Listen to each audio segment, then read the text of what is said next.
dari modul dulu, Yang modul, kemudian bandingkan dengan yang ada di buku. Mohon, ya. Tuh. Baik, Bu. Jadi begini, kalau dari awal pada kegiatan belajaran 1, di sini saya awalnya lebih memunculkan beda-bedanya suhu gitu. Kan radiasi benda hitam itu kan terjadi memang karena adanya suhu yang tinggi juga kan yang mengenai pada benda yang hitam gitu. Nah, terus kemudian awalnya penjelasan radiasi juga. Kenapa kok ketika besi dipanaskan dia berubah warna? Kenapa jadi ada berubah warnanya? Karena memang dari beda-bedanya suhu di situ kan. Berarti menunjukkan terus benda itu kapan bisa mengalami radiasi ketika suhunya melebihi dari 1000 Kelvin. Nah, seperti itu. Di sini saya jelaskan lebih runtut seperti itu. Terus kemudian saya mulai munculkan fenomena dari radiasi benda hitam, karena radiasi benda hitam itu sendiri ya hanya kalau untuk memahaminya lebih mudah menggunakan fenomena yang ada, yang mana ini terdapat 2 kardus yang mana untuk gambar yang 1.3 yang A itu terdapat kardus yang terbuka dan diberi lubang pada salah satu sisinya, dan kardus itu diletakkan di bawah terik sinar matahari seperti halnya kardus pada umumnya. Nah, isi kardus tampak berwarna normal atau seperti warna kardus, akan tapi emang sedikit lebih terang gitu. Nah, kemudian ketika kardus tersebut ditutup, ternyata isi kardus yang apabila dilihat dari lubang pada salah satu sisinya itu menjadi hitam. Nah, kenapa nih kok ternyata warnanya menjadi hitam? Ternyata memang adanya radiasi benda hitam, adanya radiasi dari sinar matahari, yang mana radiasi itu yang masuk kepada si kardus itu sinarnya dipantul-pantulkan pada isi kardus sehingga tidak ada sinar yang keluar lagi gitu. Nah, kalau perbandingannya sama buku yang Humna lihat, yang sudah Humna teliti di kemarin hari, yang Humna sudah lihat dan Humna foto juga bukunya, ini kalau di buku itu langsung, jadi radiasi benda hitam itu langsung menjelaskan hukum Stefan Boltzmann. Coba dilihatin. Bentar.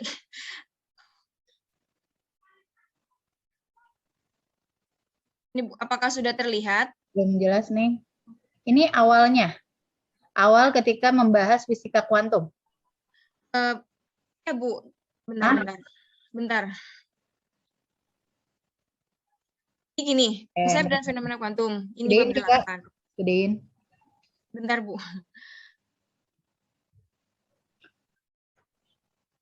Oke, sip. Kan dia membahas, saya nggak lihat dalamnya dulu, ke kanan lagi. Ke kanan lagi. Kita ke halaman selanjutnya. Ini peta konsep. Terus kemudian radiasi benda hitam. Coba atasnya digedein. Oke, gedein lagi. Oke, apa ya itu demikian? Apa sih itu? Dia praktikum dulu ya. Ya, dia praktikum dulu. Jadi kalau kamu mau ngebahas apa itu radiasi benda hitam, kalau dia nggak ada gitu. Iya, Bu. Jadi nggak ada penjelasan awalnya radiasi sendiri itu apa, kan biasanya mungkin siswa lupa itu materi kelas 11 mengenai kalor kan, kalor dan panas gitu, yang membahas tentang radiasi. Dan makanya saya benar-benar dari awal dulu radiasi itu apa, terus kemudian baru masuk ke benda hitamnya gitu. Oke, sebentar. Kamu bilang radiasi benda hitam itu udah ada di kelas? Bukan, Bu, radiasi aja. Radiasi aja itu kan udah dibahas di kelas 11 waktu pembahasan suhu dan kalor. Kemudian mungkin ketika di kelas 12-nya agak lupa radiasi itu sendiri itu apa gitu. Makanya saya bahas radiasi secara umumnya dulu. Jadi radiasi itu apa? Itu di awal pembahasan di pembelajaran 1. Oke, sekarang pertanyaan Ibu balik lagi ke modulmu yang dibuat. Ibu.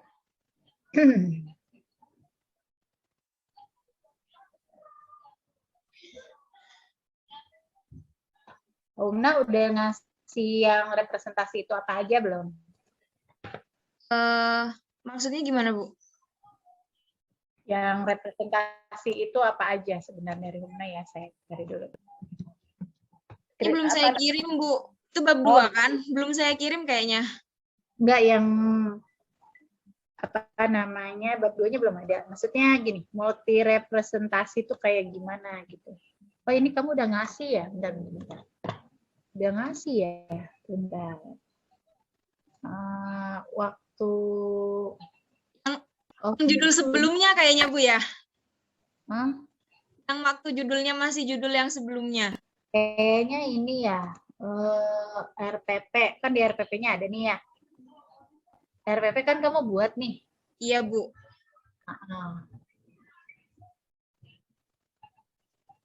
Menggali, memotivasi. Nah, kamu kan mau ngambilnya model problem based learning kalau secara RPP, betul? Ya awalnya gitu, terus waktu kemarin sama Ibu saintifik aja gitu. Berarti kan baru secara pendekatannya saintifik gitu ya. Iya. Pertanyaan Ibu, ketika kamu mau menjelaskan kan harus tahu nih multi representasinya apa yang dulu kamu jelasin banget yang awal itu loh. Iya. Mana ya? Yang mana? Nggak ada nih di Ibu. Yang multi representasi ini loh. Gitu. Paham nggak? Yang multi representasi ini loh gitu. Nah, saya maunya ketika Huna menjelaskan kan yang namanya multi representasi berarti kan dia banyak merepresentasikan kan banyak macam-macamnya. Oke? Iya, iya Bu. Yang itunya Ibu lupa. Coba bab 2-nya buka dulu. Multi representasi itu ada apa aja yang udah Huna dulu Ya Bu, jelas. bentar. Yang Huna udah baca di jurnal. Ya Bu. Kan biasanya multi representasi ini banyaknya di kimia. Nah, kamu mau jelasin di fisika, tetapi pada fisika kuantum. Kuantum. Udah deh.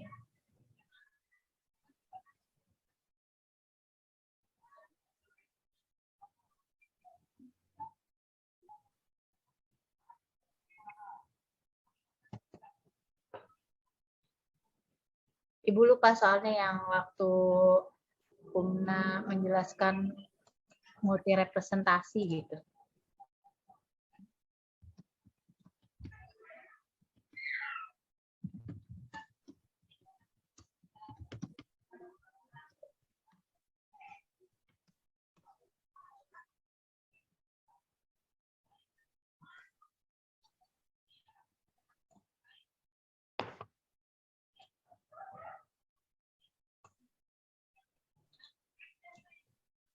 Apakah sudah terlihat, Bu?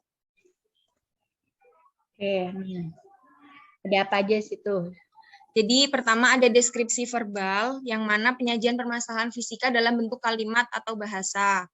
Terus ada gambar, yang menggambarkan atau memvisualisasikan suatu konsep agar dapat dipahami lebih jelas. Kemudian ada grafik yang mewakili penjelasan panjang dari suatu konsep.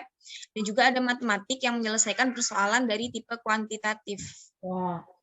Nah, dari yang kamu tadi, itu yang mana? 1, 2, 3, 4? Kalau dari yang tadi Humna jelaskan itu gambar, Bu. Gambar. Gambar dan juga secara verbal juga. Jadi gambarnya itu juga dijelaskan kembali dengan verbalnya seperti itu. Enggak, maksud saya tuh gini, sebentar. Saya khawatir kamu salah memahami ya. Cuma 4 doang ya. Iya, Bu. Saya baca yang punyanya skripsi Benda Aceh ya. Pengembangan modul berdasarkan multi representasi kimia ya. Saya baca nih ya. Iya, Bu. Kalau secara abstrak, saya baca. Kamu udah baca belum ini? Belum kayaknya, Bu. Ya, baca dulu atuh.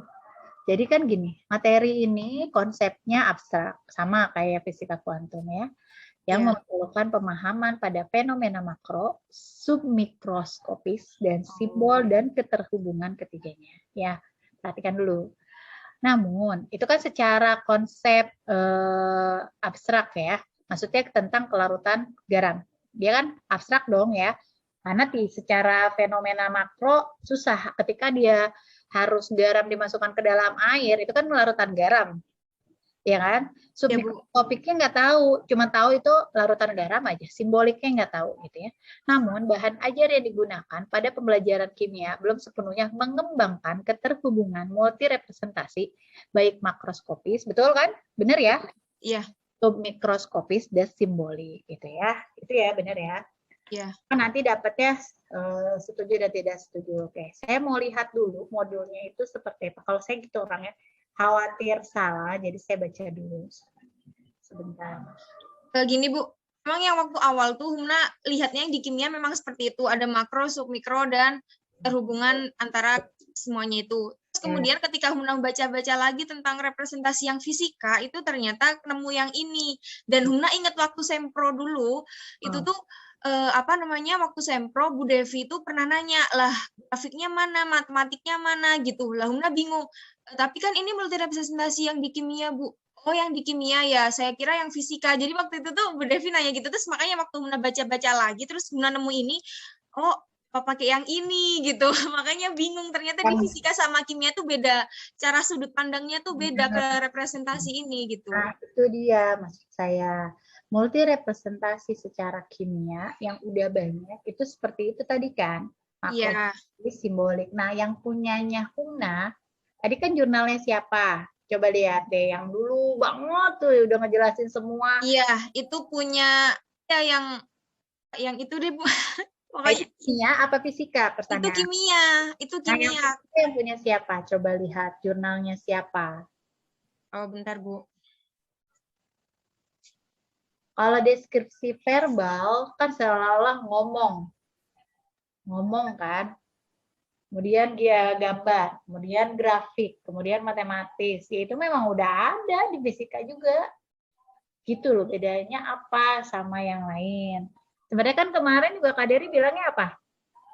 Hubungan tentang teknologinya, ya kan? Iya. Karena memang gini, Humna. Kalau buku ajar itu kalau udah banyak males mereka ya bacanya.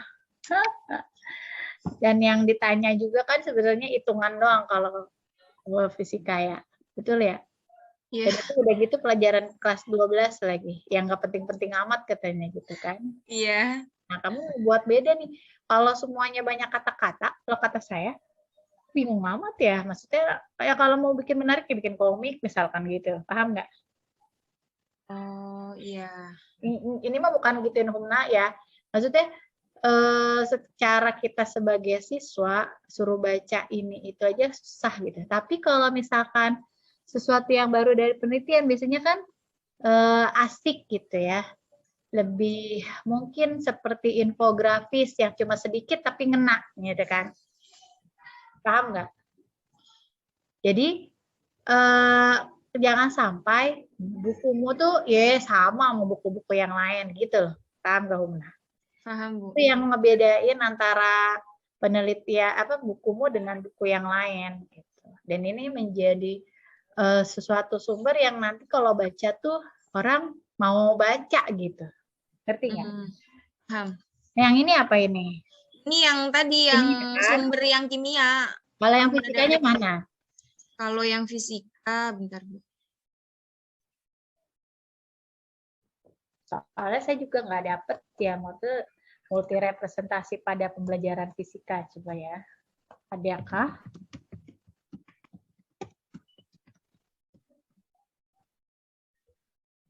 Oke, di sini sih kemampuan di SMP ya. Multi representasi sebagai alternatif pembelajaran dalam fisika. Ini kemampuan multi representasi, kemampuan bukan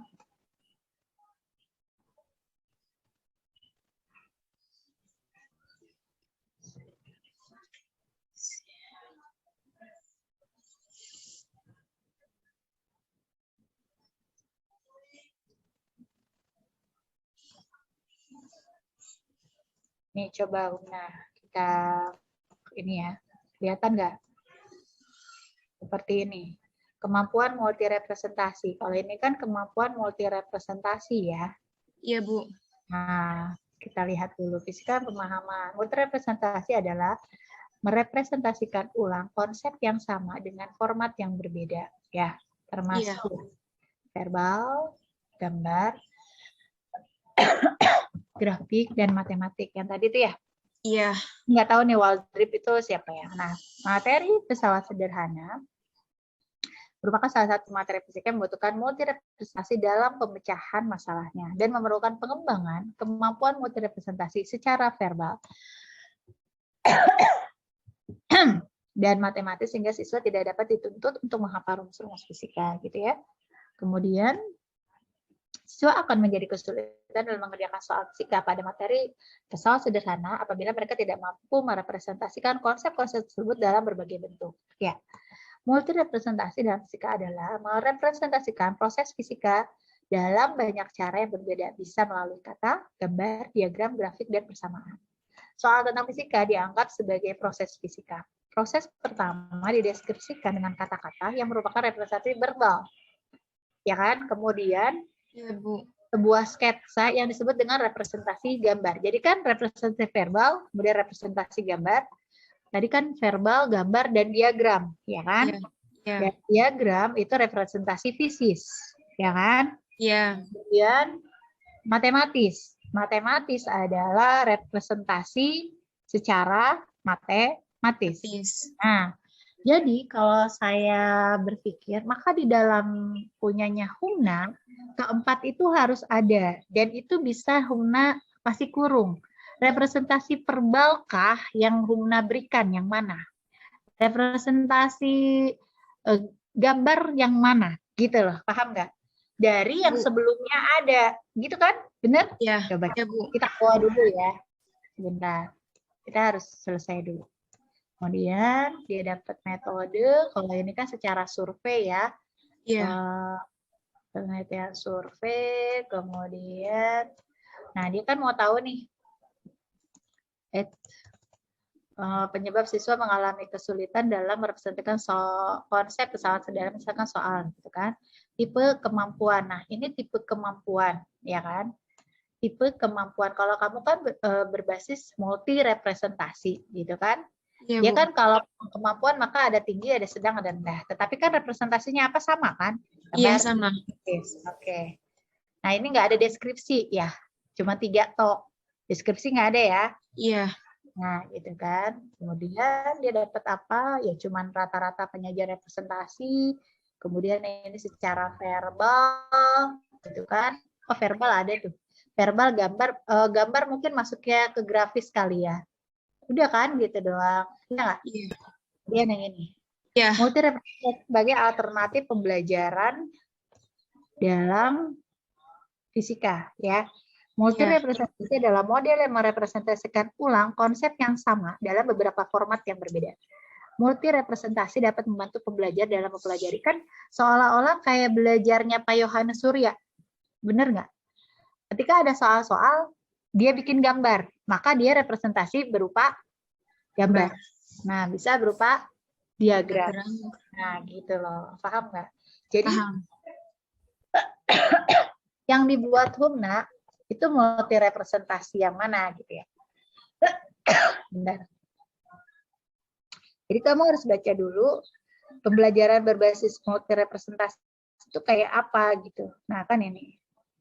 Gimana latar kecerdasannya kan berbeda. Ya. Multi representasi adalah model yang mempresentasikan ulang. Jadi intinya mempresentasikan ulang konsep yang sama gitu kan dalam format yang berbeda. Gitu. Paham nggak? Paham, Bu. Kalau dari sumber awalnya itu berupa kata-kata, kamu merepresentasikan ulangnya berupa gambar. Paham nggak? Paham, Bu. Iya nggak, benar nggak sih? Iya benar, Bu. Nah, sekarang kalau yang Humna liatin coba yang tadi, yang udah Humna kerjakan. Ya, Sarah, silahkan.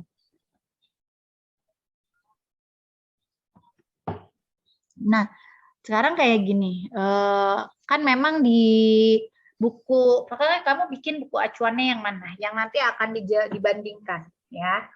Jadi nanti kelas kontrolnya itu pakai buku yang mana, buku Humna yang ini. Tetapi nanti yang diuji coba tetap kemampuan yang itu, paham nggak? Kemampuan multi representasinya. Oh iya. Kayak yang tadi, merepresentasikan ulang sesuatu yang sudah dia baca. Jadi kan seolah-olah si anak itu, siswa itu merepresentasikan ulang sebenarnya dia tuh paham apa enggak sih gitu. Nah, iya Bu. Paham. Nah, makanya kalau saya sih kan namanya kita kan sesuai dengan tema ya. Nanti kan R&D gitu ya. Nah, kita kan mau coba nih desain yang kita buat secara multi representasi, di mana multi representasinya itu tadi ada 4 poin gitu kan ya. Nah, maka kamu di sini juga mana yang